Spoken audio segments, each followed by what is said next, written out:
కేసీఆర్ గారు దగ్గర నుంచి కమ్యూనికేషన్ రావాలని నేను ఎక్స్పెక్ట్ చేయలే. వారు పెద్దవారు, వారికి అనేకమైన పనులు ఉంటాయి. మొత్తం పార్టీని ఇప్పుడు పునర్నిర్మించుకోవాల్సిన అవసరం ఉంది. తెలంగాణకు జరుగుతున్నటువంటి అన్యాయాన్ని వారు ఎప్పటికప్పుడు దిశానిర్దేశం చేయాల్సిన అవసరం ఉంది. కానీ వర్కింగ్ ప్రెసిడెంట్ గారి దగ్గర నుంచి ఫోన్ రాకపోవడం మాత్రం ఒక మాట అనిపించింది నాకు. నేను కేసీఆర్ గారి బిడ్డను, నేను కూర్చొని ప్రెస్ మీట్ పెడితేనే రెస్పాన్స్ రాలేదంటే మరి ఇంకో మామూలు మహిళా కార్యకర్తకు బీఆర్ఎస్ పార్టీలో మన అన్యాయం జరిగితే రెస్పాన్స్ వస్తుందా? నాకైతే అనిపించలేదు. వస్తుందేమో నాకు తెలియదు. కానీ నేను ఒక మాటకు నాకు సంతోషం అనిపించింది. నాకు నోటీస్ రాగానే అక్కడ మహిళా ఎమ్మెల్సీలు కూర్చొని, మహిళలందరినీ కూర్చొని, ఫస్ట్ టైం అనుకుంటా భవన్లో 5 మహిళలు కూర్చొని ఇండిపెండెంట్గా ప్రెస్ మీట్ మాట్లాడింది. చాలా సంతోషం. ఇటువంటి అంతర్గత ప్రజాస్వామ్యం రావాలనే నేను కోరుకున్నా. మహిళలకు, ఎస్సీలకు, ఎస్టీలకు, బహుజనులకు కోటరీల అడ్డంకులు లేకుండా యాక్సెస్ రావాలి. అది మైక్కి యాక్సెస్ రావాలి, బాస్కి యాక్సెస్ రావాలనే నేను అనుకున్నా. అది జరిగింది. చాలా సంతోషం. నన్ను సస్పెండ్ చేసినాక అయినా పర్లేదు, కానీ జరిగింది. నిన్న మహిళలందరూ కూర్చొని మాట్లాడారు.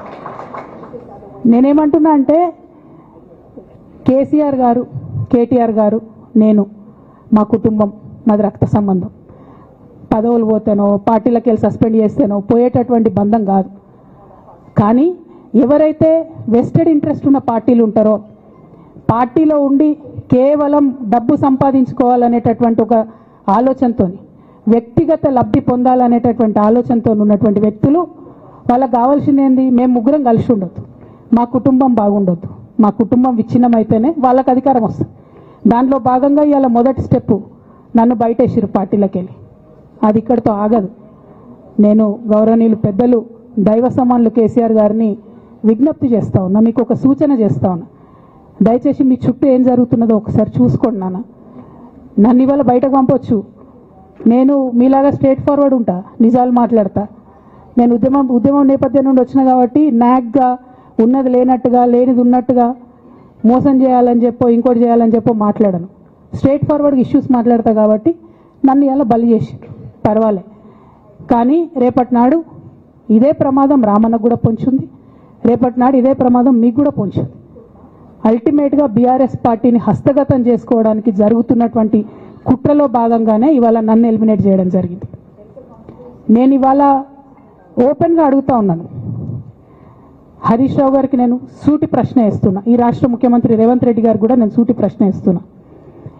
నా మీద కుట్రలు ఎప్పటి నుండి ప్రారంభమైనాయి? ఎప్పుడైతే హరీష్ రావు గారు, రేవంత్ రెడ్డి గారు ఒకే ఫ్లైట్లో హైదరాబాద్ నుండి ఢిల్లీకో, ఢిల్లీ నుండి హైదరాబాద్లో ఒకే ఫ్లైట్లో వాళ్ళిద్దరు ప్రయాణం చేసి వచ్చినప్పుడు హరీష్ రావు గారు, రేవంత్ రెడ్డి గారు కాళ్ళు పట్టుకొని సరెండర్ అయినాక ఈ కుట్రలు స్టార్ట్ అయినాయి, నా మీద ఈ స్టోరీలు స్టార్ట్ అయినాయి, మా కుటుంబాన్ని విడగొట్టాలనేటటువంటి కుట్ర స్టార్ట్ అయింది. నేను ఛాలెంజ్ చేస్తా ఉన్నా, రేవంత్ రెడ్డి గారు మీరు చెప్పండి, ఆ ప్రయాణం జరిగిందా జరగలేదా? హరీష్ రావు గారు మీరు చెప్పండి, ఒకే ఫ్లైట్లో మీరు రేవంత్ రెడ్డి గారితో కలిసి వచ్చిండ్రా రాలేదా? ఆ తర్వాత నుండే నా మీద ఈ కుట్రలు జరుగుతున్నాయా లేదా? సరెండర్ అయింది మీరు. ప్రతి ఒక్క విషయంలో దాదాపు ఒక 7-8 ఇష్యూస్ ఉన్న ఇన్సిడెంట్స్ ఉన్నాయండి. అఫీషియల్ పిఆర్ఓ ట్వీట్ చేస్తాడు, Congress party official PRO tweet చేస్తాడు, ముఖ్యమంత్రి గారు పిఆర్ఓ, ఈ పాల వ్యాపారంలో అవినీతి జరిగిందని. తెల్లారి 2-3 పేపర్లలో వస్తుంది, 3వ రోజుకి మాయమైపోతుంది.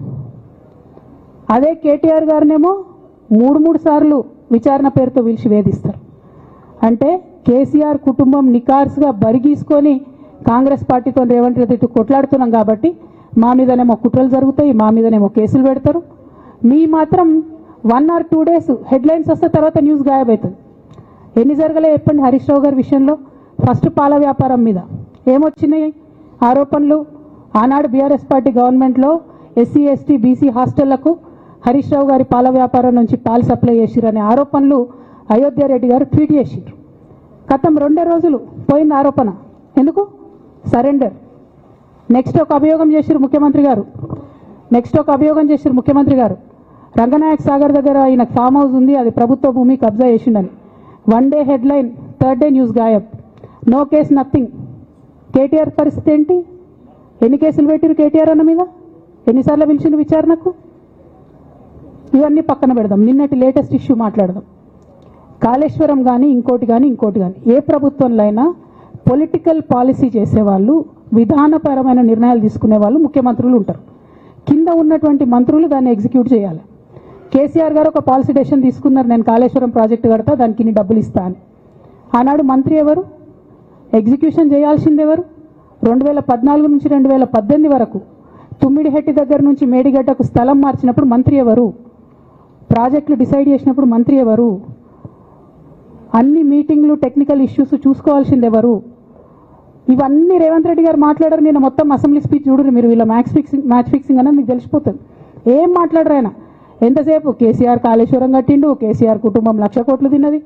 అరే 2007 నుంచి ఇప్పటివరకు కాళేశ్వరం 1,00,000 కోట్లు కూడా ఖర్చు కాలే. 1,00,000 కోట్లు ఖర్చు కాని ప్రాజెక్టులో 40 లక్షల ఎకరాలకు నీళ్ళీయంగా కూడా 1,00,000 కోట్ల అవినీతి అయింది అంటారు రేవంత్ రెడ్డి గారు. దాన్ని మళ్ళీ ఓన్లీ కేసీఆర్ గారి గురించి చెప్తారు, హరీష్ రావు గారి గురించి మాట్లాడరు. ఎందుకంటే ఇంటర్నల్ అండర్స్టాండింగ్ ఉంది వీళ్ళిద్దరికి. నేను రామన్నను ఒకటే రిక్వెస్ట్ చేస్తున్నా, అన్న ఇవాళ మీతో బాగున్నట్టు వాళ్ళు నటించవచ్చు, హరీష్ అన్న కావచ్చు, సంతన్న కావచ్చు, కానీ వాళ్ళు మన మంచి కోరుకునే వాళ్ళు కాదు. వాళ్ళు తెలంగాణ ప్రజల మంచి కోరుకునే వాళ్ళు కాదు. వాళ్ళు కేసీఆర్ గారి మంచి కోరుకునే వాళ్ళు కాదు.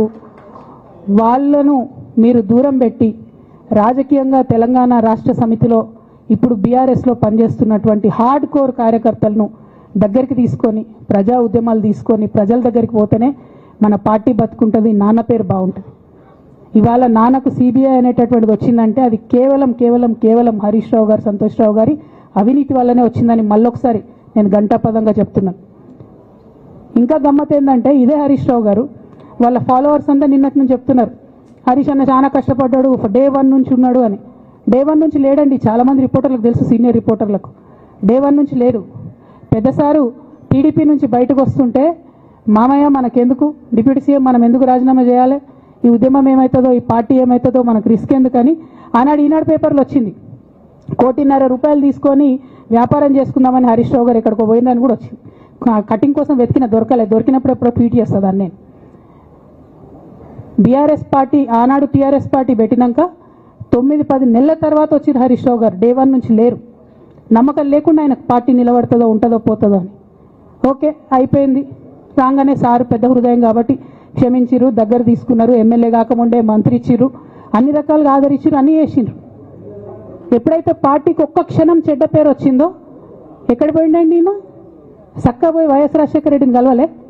మీ అందరికి గుర్తులేదు ఆ ఫోటో? సీనియర్ నాయకులందరికీ బాగా మాట్లాడతారు, అన్ని దగ్గర ఉన్నా, నేనే ఉన్నా, నేను ఎక్కడ లేను. నిన్న పాపం చాలా మంది ఈ కొత్త సోషల్ మీడియా పిల్లలు ఉన్నట్టు వాళ్ళకి హిస్టరీ తెలియదు అనుకుంటా, అందుకే చెప్తున్నా ఇవాళ.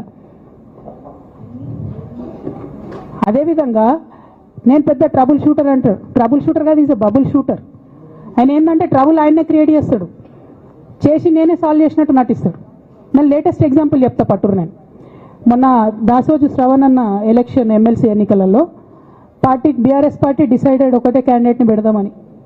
కానీ హరీష్ రావు గారు ఇంటర్నల్గా బీజేపీ వాళ్ళతో మాట్లాడుకొని ఏం చెప్తారంటే, మీ దగ్గర నుంచి ఒక క్యాండిడేట్ని ఇవ్వండి, నేను మామయ్యని కన్విన్స్ చేసి రెండో క్యాండిడేట్కి పెట్టిస్తా అంటే he wants to create a trouble. ఈ క్రైసిస్లో ఆల్రెడీ మన పార్టీలోకి వెళ్ళి 10 మంది ఎమ్మెల్యేలు వెళ్ళిపోయినాక, 38 మందిలో 10 మంది పోయినాక నువ్వు ఇంకో సెకండ్ క్యాండిడేట్ని పెడితే ఎంత కన్ఫ్యూజన్ అవుతుంది? ఎవరెవరు ఎటెట్ ఓట్లు వేస్తారు? అంటే హార్స్ ట్రేడింగ్కి ఈయన ట్రబుల్ షూటర్ గారు ట్రబుల్ని ఓపెన్ చేస్తారు అన్నట్టు.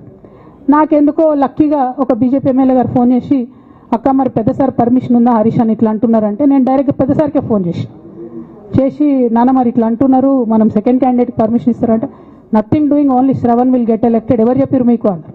అంటే నేను ఆ విషయం వెంటనే అటువైపు కన్వే చేసిన, లేదండి మాకు అట్లాంటి ఆలోచన లేదు.